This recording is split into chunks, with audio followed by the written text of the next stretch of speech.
Hello again and welcome to another Warhammer 40k Mordy and Glory video. In today's episode, we shall be continuing our analysis of the 10th edition Guard Index. This time, we shall be unlocking the secret of the command squad, both the platoon and the Cadian one, and understanding how they can help us on the battlefield. As any seasoned guard commander will tell you, the officer corps is the beating heart of the Astra Militarum, and these command squads make up a vital link in the chain of command. And good news, because that chain is looking mighty strong. The command squads are looking really good in 10th edition, and I think they're going to be a staple for many guard commanders. But with that said, that bold statement made, let's draw our ceremonial power swords, gesture them wildly at the enemy, drive our men, drive them, and dive right into today's episode. As is now tradition, we shall begin with a brief overview of what the hell a command squad is.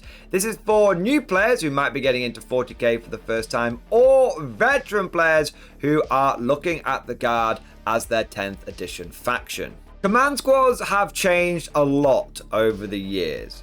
Previously, in the early dark days of 40k, all of your officers came in a command squad, whether they were a heroic senior officer or even a special character like Creed, or they were a lowly junior platoon commander. Every officer had their attendants. This all changed in 8th edition, when Games Workshop decided that all officers were going to become their own separate units, and command squads were essentially just going to be a team of 4 veterans. Now, whilst this was good for your officers, because it meant they weren't paying for a bunch of guys to follow them around, it made command squads really just not feel right, and they essentially became special weapon teams.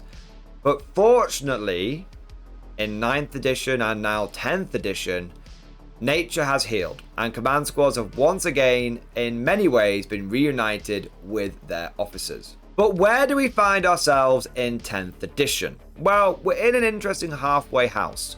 We do have some lone wolf characters, such as the Castellan or the Commissar, who are a bit cheaper and don't come with a command squad, but we also have 2 different kinds of command squad that we can take. Now, unlike in the past, where the different command squads tended to entail different ranks, where you have a company command squad, which was your head honcho, and your platoon command squad, which was a lower down junior officer. Now we don't really have that. We've got our platoon command squad and we've got our Cadian one. The difference between these two fundamentally is what units they can join, but they both fulfill the same basic function.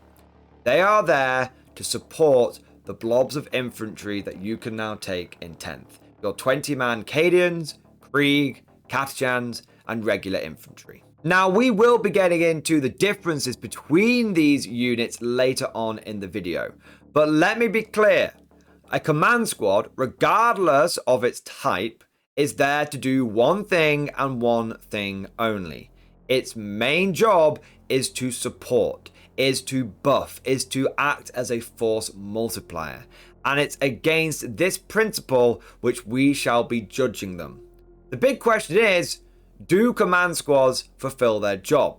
Are they able to buff up your units, or are they going to suffer the same as tank commanders, where essentially they're kind of expensive and they fail at that core principle? Well, the good news is I'm not going to blue ball you guys. I'm not going to edge you. I'm going to give it to you straight. The good news is command squads definitely act as that desired force multiplier. They definitely bring a lot of support to the table. And so what we're going to do now is get into their data sheets. We'll look at that basic unit profile, the various options they can bring, but more importantly, we'll really focus on what makes them such good support units. Let's begin with that platoon command squad, the generic non-regiment specific junior officer and his attendants. The unit profile of the members in the command squad are all pretty similar. They've all got a movement of 6, toughness 3, a 5 per save, a leadership of 7, and an objective control of 1. The exception to this is the veteran heavy weapons team has an objective control of 2 and 2 wounds, because it essentially represents 2 guardsmen that are stuck together on a single base. And the other exception is the platoon commander comes with 3 wounds rather than 1. But however you slice it, these guys have got very much standard issue generic human profiles. And outside of a few wound differences, they're basically the same as your guardsmen. The real differences occur between unit composition and weapon options. Your platoon command squad only comes with 5 models. You've got the platoon commander and 4 veteran guardsmen. You can swap 2 of those veteran guardsmen out for a veteran heavy weapon team, but long story short, you're looking at an officer and 4 blokes around him. Another difference in the unit profile is the war gear that you can take. Your 10-man line infantry squad might have double the blokes, but it can only take 2 special weapons. A platoon command squad can come with 4. Every single man can get a different special weapon if they want to. A flamer, a grenade launcher, a melter, or a sniper rifle. Or you can field 2 guys with special weapons and 1 team with a heavy weapon. But it's not just more firepower in this little unit. Your platoon command squad can be tooled out instead for close combat. You can give each veteran a las pistol and chainsword, and this gives each model in the unit 3 attacks. That means from a 5-man squad with your platoon commander and all your veteran guardsmen, you'd get 15 close combat attacks. That's more than from a 10-man unit with a sergeant with las pistol and chainsword, and it's just straight up more than a Katachan unit would get. What's also quite nice is the officer can swap his chainsword for either a power weapon or power fist. Now in the past, the power weapon was the way to go, because the power fist came with an inbuilt negative to hit modifier. But that's not actually the case anymore. Both weapons will give you 3 attacks, both hit on weapon skill 4+. There's a bit of a downgrade. Your officer used to hit on a 3+, now he only hits on a 4. But also, your power weapon only gives you strength 4, AP -2, 1 damage, whereas the power fist gives you strength 6, AP -2, 2 damage. So in the new order with 10th edition, really all your platoon commanders want to be running around with power fists. And it's not just close combat gubbins that the platoon commander gets. He also can swap that las pistol he comes with out for a bolt pistol, a bolt gun, or even a plasma pistol. However, despite the smorgasbord of weapons you can cram onto this unit, you'll probably be tempted away from them by the war gear that they can take, because they have access to some unique bits of gear. You've got the Master Vox, the Medipack, and the Regimental Standard. All of these things can only be found inside of your platoon command squad or your Cadian command squad, and they bring some pretty powerful buffs to the unit. The first one is the Master Vox. Each time the officer in the bearer's unit issues an order, it can issue it to an eligible unit up to 24 inches away. That means instead of having an order range of 6 inches, which essentially limits your platoon commander to bossing around whichever big blob of infantry he's attached to, he can start influencing the battle in other areas too. What's really nice about the Master Vox is if you take a platoon command squad and you were to take another officer, such as the Lord Solar, you can add both of those onto an infantry unit. Little side note here, normally you can only have one leader attached to one squad, but the infantry squads such as Katachan, Death Corps, Infantry, and Cadians all have a special rule which says you can attach 2 leaders to them. And this is what makes the Master Vox so powerful. Because if you were to attach one leader, being the Lord Solar, to one of these blobs, and then the platoon command squad to one of these blobs, and you had these 2 officers running around together inside the big combined unit, what that would mean is that when the Lord Solar wanted to issue an order, because he's in the same unit, the same combined thing as the platoon command squad and as the Master Vox, he can use that Master Vox to do his orders 24 inches away. It's one of the most powerful combos we've got in the guard book right now, and it means that your Lord Solar can be doing those orders to things like Bane Blades, Lehman Russes, Artillery. Any unit that he wants, he can use that Master Vox to issue them 24 inches away to those units that might really need them. This is one of the most important things a command squad can do. I cannot hammer this point home enough. Remember that the point of these units is to support your army, to act as force multipliers. And anything that your units can do to improve the amount of orders you can do or the range of those orders, which are fundamental to the success of Guard on the battlefield, is an extremely valuable thing to have. So the Master Vox alone would be a reason to take these guys. But we actually have more on top of that. You've also got the Medipack. The Bearer's unit has a 6+ Feel No Pain ability. And once again, this translates really well onto these big 20-man blocks of infantry you can now attach your command squad to. Because yes, the command squad Medipack doesn't just affect the command squad. If they are leading a block of infantry, it also affects them too. This allows us to do more combinations, such as the unkillable Deathcore Krieg units, which are going to have a 3+ save and cover thanks to the take cover order, and they can have like a 4+ invulnerable save with the Primaris Psyker, and they can have a 6+ Feel No Pain, and they can start regrowing people from the unique Deathcore Medipacks that come with those units.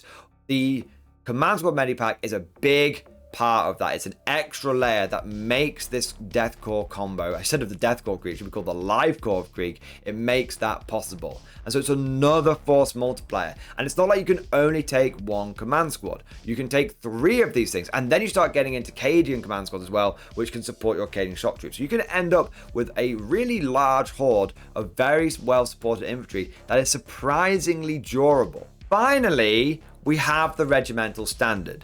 Now, obviously, you need the King's colours. Naturally, sir. Naturally. But if I was to be ruthless, I think this is the weakest of the unique war gear.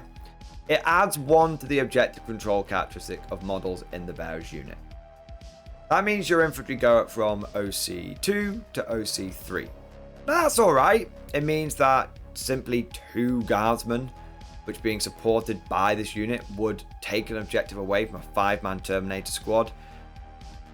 But I think that when you're in the Guard, you're going to have access to a lot of bodies.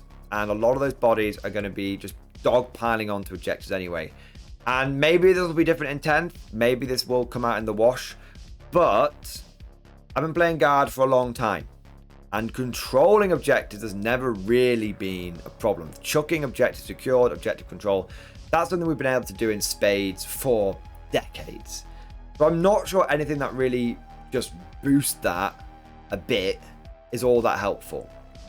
One interesting bit of information that came out recently about the regimental standard, and this was confirmed by GW on their Expo game they did for 10th edition, the one which was Guard versus Eldar. The commentators there said that if your unit becomes battle shocked, the regimental standard stops your OC from going down to 0 and actually makes it stay at 1. Because what happens is the unit tests for battle shock, it fails, its OC gets reduced to 0, but then the regimental standard kicks in and brings it back up to 1. I'm not certain that's exactly how it works. There were a few things that were said in that Expo game by the commentators that didn't quite seem to line up with the rules as written. So maybe that'll become true in an FAQ. I'm not sure. Let me know what you think about the standard shenanigans down in the comment section. How do you think it works? But wait, there's more! Because these are just war gear abilities. You may choose to take these or not. But in addition to these war gear things, you've also got some abilities that are just baked into the command squad, regardless of whether you choose to go for some more DACA or go for some more support. You, firstly, have the core ability Leader. Now, I've kind of mentioned this a little bit already, regarding Master Voxes and Lord Solars and where you can attach things together. But to be clear, your platoon command squad can attach to 3 specific units. Your Kachan Jungle Fighters, your Deathcore Krieg, and your infantry squads. Essentially, they can attach to the majority of your line infantry but they can't join your elite infantry or Acadians. Leader is a super valuable ability. Not only does it give you a big durability boost, essentially being able to add an additional 20 ablative wounds onto this command squad, but also, as we saw before, it pairs really nicely with some of the combinations that you can come up with the other officers that you have access to. Another ability is the Voice of Command. Your platoon command squad can issue one order to a regiment unit. Now, most of the time, that's going to be the blob squad that he's working with, right? He's just going to focus on looking after the guys around him. But this is a regiment unit, and that doesn't just cover infantry. It actually means you can order things like sentinels and field ordnance batteries around too. And on top of that, even though your platoon command squad can't join Acadian shock trooper unit, he can still order them if he needs to. Finally, we have the command structure aura.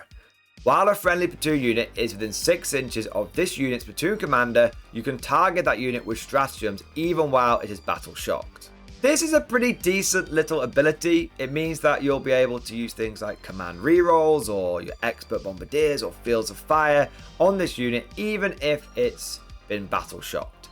It won't save you from losing your orders. That's still going to be a problem.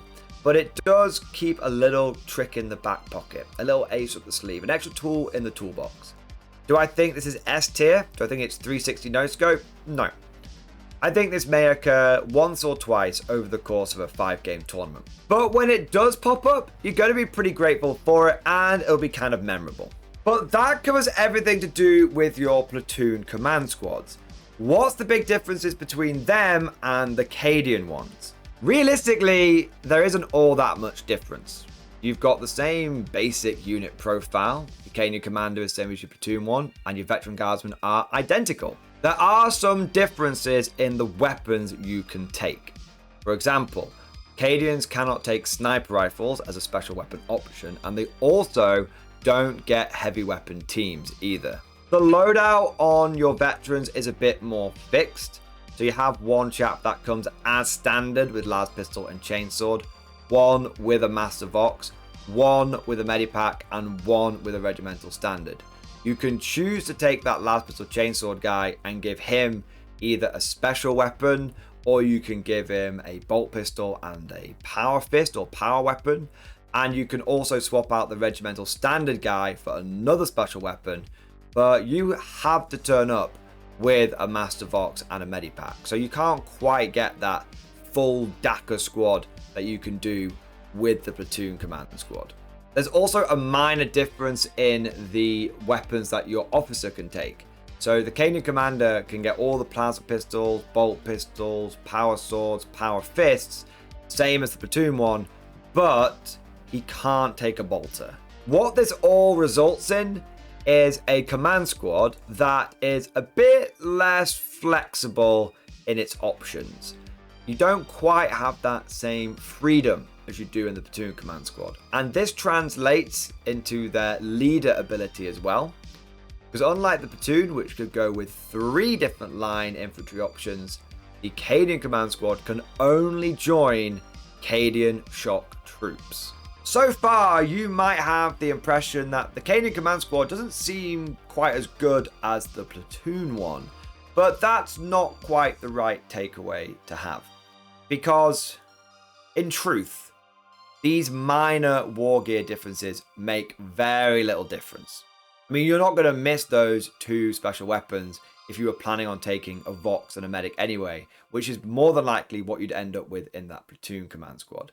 So when you actually get into the game, the differences on paper don't really translate to very much on the battlefield at all. And we have to remember that the main point of these command squads isn't really anything to do with the weapons they can take. It comes down to that special war gear. It comes down to the abilities that allow them to support their fellow guardsmen. And in that regard, your Acadian command squad straight up can take a Master Vox, it can take a Medipack, it can take a Regimental Standard. So it does all of the unit support stuff just as well as a platoon. In fact, it might even do it a little bit better.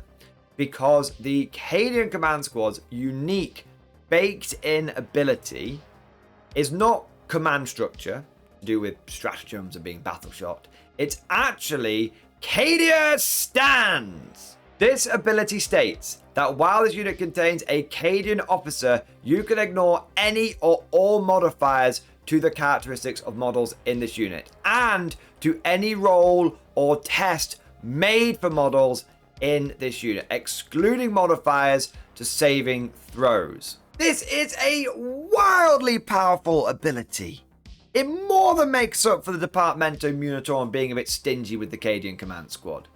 It means that whilst you're leading a big block of Cadian shock troopers, you can ignore any modifiers to their objective control. It means you can ignore any modifiers to their leadership, any modifiers to their toughness, and also to their movement characteristics as well. And that's not even the best part, because it says any roll or test made for models in this unit. Any roll. A to hit roll. A to wound roll.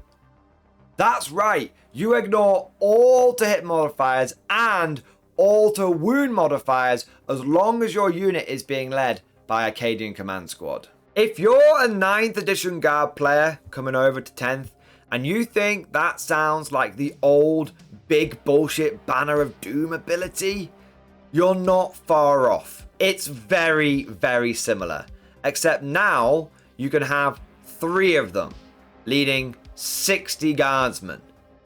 And also, whilst you don't get to ignore Feel No Pains with this, you are now ignoring to wound modifiers. It's really, really good and a massive point in the favour of the Cadian Command Squad. The big takeaway is, whether you're going for Cadian Command Squads, platoons, or a mixture of both, they are definitely a great unit. They are back on the menu, boys. They were already pretty good in 9th edition, but now they're amazing in 10th edition. I can't think of an army list I'm going to build that doesn't include these bad boys. And what's even better is they're actually a bit cheaper than they were in the old edition, because they're now coming in at around 60 points, whereas before they were 75. I'll take that deal. That's a goddamn good deal. As we said at the beginning of the video, the job of officers in the Guard is to act as force multipliers, is to make the rest of your army better, to bring more to the table than just being another damage dealer. With the tank commander, it failed at its job. With the command squads, they have more than succeeded.